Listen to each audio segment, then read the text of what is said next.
Amber Heard did what abuse victims are supposed to do. People still didn't believe her, by Constance Grady.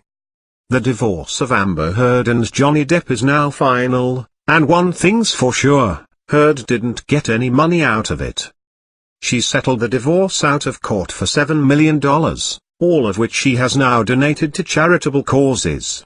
She's splitting the sum between the American Civil Liberties Union's efforts to battle violence against women and the Children's Hospital of Los Angeles, where she's volunteered for the past 10 years. And in a joint statement, both Heard and Depp affirmed that neither party has made false accusations for financial gain. In other words, Heard is not a gold digger, and she did not accuse Depp of cutting off part of his finger and then using the stump to finger paint the words "Easy Amber" on a mirror because she thought that would be a cool quick way to make some cash. It's a shame Heard felt the need to be so emphatic about the fact that she isn't lying about her domestic violence claims, but it's not surprising.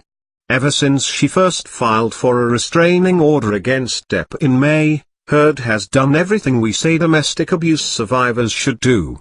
She went to the police. She provided copious documentation. She went above and beyond to prove she wasn't in it for the money. People still insisted she was lying. The history of Heard's domestic violence allegations spans at least 2 years. On May 21, Heard says she asked a friend to call the police after Depp hit her with an iPhone and struck her. When they arrived, he told them she and Depp had only been arguing, which she now says was an attempt to protect Depp's career. It's extremely common for victims of domestic abuse to feel the need to protect their abusers. According to text messages obtained by Entertainment Weekly, the May 2016 incident wasn't the first time Depp had attacked Heard. Dated 2 years earlier, in May 2014, the messages detail an incident in which Depp kicked Heard. They also refer to a history of abuse. He's done this many times before. And I always stay, Heard writes. Always believe he's going to get better ... and then every 3 or so months, sick, I'm in the exact same position. The day after the May 21 call to police, Heard and Depp separated. A day later, Heard filed for divorce. And a few days later, Heard filed for a restraining order. Gossip coverage was immediately skeptical. TMZ broke the news of Heard's request for a restraining order with a deeply skeptical post, whose second sentence reads, "Sources connected to Johnny are calling BS, saying Amber is an affront to real victims of domestic violence." The story also notes, coyly, "It's interesting. She's asking for a temporary restraining order claiming there's an immediate threat of harm. But Depp has been out of town since Wednesday promoting his new movie." The comments left by readers are more than skeptical. "Everything is a made-up story from Amber's mouth," one says. "She is so vindictive, what is it she really wants? No. Couldn't be all this is to get money. She has proved time after time she is after the money," another says. "It's a shame that she would try to get so much publicity from something so serious." Then the evidence emerged, pictures of the bruises on Heard's face, the broken champagne bottles Heard said Depp threw at her, the shattered glass on the floor. TMZ's commenters were having none of it. "She's in it for the money," wrote one. "I don't believe a word this whore has to say," said another. Not long after, TMZ published an article alleging that Heard had absolutely no bruises on her face 2 days after Depp supposedly attacked her. "She is a lying piece of poo," one commenter opined. Meanwhile, the comedian Doug Stanhope had published an op-ed at the Wrap stating that Heard was in fact the villain in the situation. Johnny Depp got used, manipulated, set up and made to look like an a-hole, Stanhope wrote. And he saw it coming and didn't or couldn't do anything to stop it. It's true that no one would think TMZ's comment section is the place to look for feminist-friendly debate. But TMZ is also one of the biggest and most influential sites in the gossip industry. Its writers regularly break news, including the fact that Heard was seeking a restraining order, and their coverage sets the tone for the rest of the culture. If they suggest a woman is probably lying about domestic violence, that becomes the dominant narrative for a good long while afterward. The gossip press's response painted Heard as the villainous wife from Gone Girl. What emerges from this type of coverage is a narrative in which a young woman fabricates a story about domestic abuse and cynically manufactures several years' worth of evidence to support it, which she then leaks slowly to the police and the public in a vicious attempt to slander her husband and steal all his money. It's a narrative in which it seems implausible that a woman who is frequently followed by paparazzi might have covered her bruises with makeup when she went out in public. No, she must have inflicted the bruises on herself just before she went to the police station.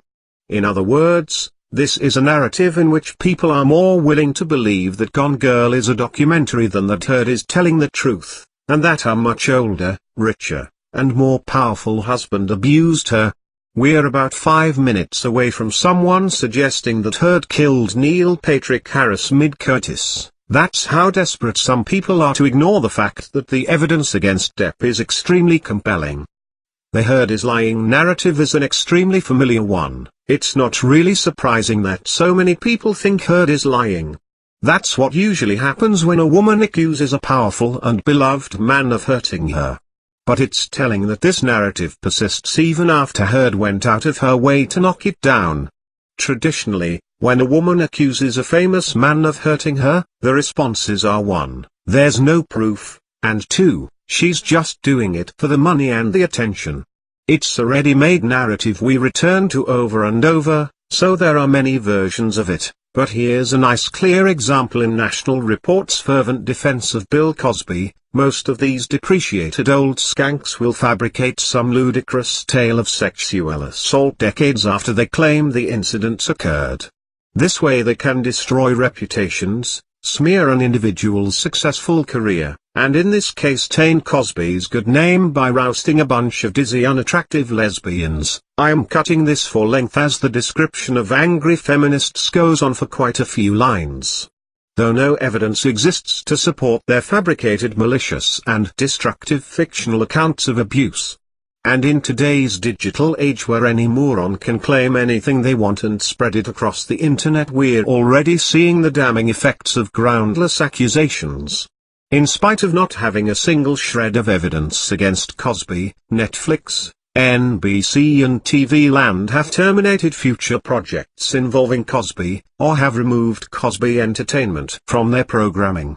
These inconsequential women well know the wreckage they can cause by making unsubstantiated and baseless allegations. They also know important luminaries who've earned their wealth and reputations through hard work, education, charitable works and living a moral life in the footsteps of Jesus will settle out of court to avoid enormous legal fees, courtroom drama and bad press. This passage is the logical underpinning for comments like she is a lying piece of poo or she is after the money. The woman is always after the money. She didn't go to the cops when it happened, there's no evidence, she's just trying to destroy a good man's life. And we know all this because it's always what we say when a woman accuses a famous man of hurting her. And we repeat the same story on a smaller scale when non-famous women accuse non-famous men of hurting them. We say these women are almost always liars, that they weren't really hurt, that they're just trying to destroy innocent men. Statistically, that's almost never true, but we say it anyway. Heard's experience is a perfect example of how poorly we treat victims of domestic abuse. Here's the thing, Heard did go to the cops when it happened. She went to the police with fresh, visible bruises on her face. She did provide evidence. She provided photographs and witness testimony and text messages that back up her story. She's not after the money. She gave it all away. She was, in every way, exactly the kind of victim we say women should be if they want us to believe them. It didn't matter. We still said she was lying. Heard ultimately dropped the domestic violence charges and settled the divorce out of court. When TMZ reported that she would be donating her settlement money, the commenters reacted exactly the way you would expect by now. Her lies are all around. She said she earned $10,000 a month but spent $50,000 so she needed alimony from JD to live her lifestyle, But now she's giving all this money to charity? Really?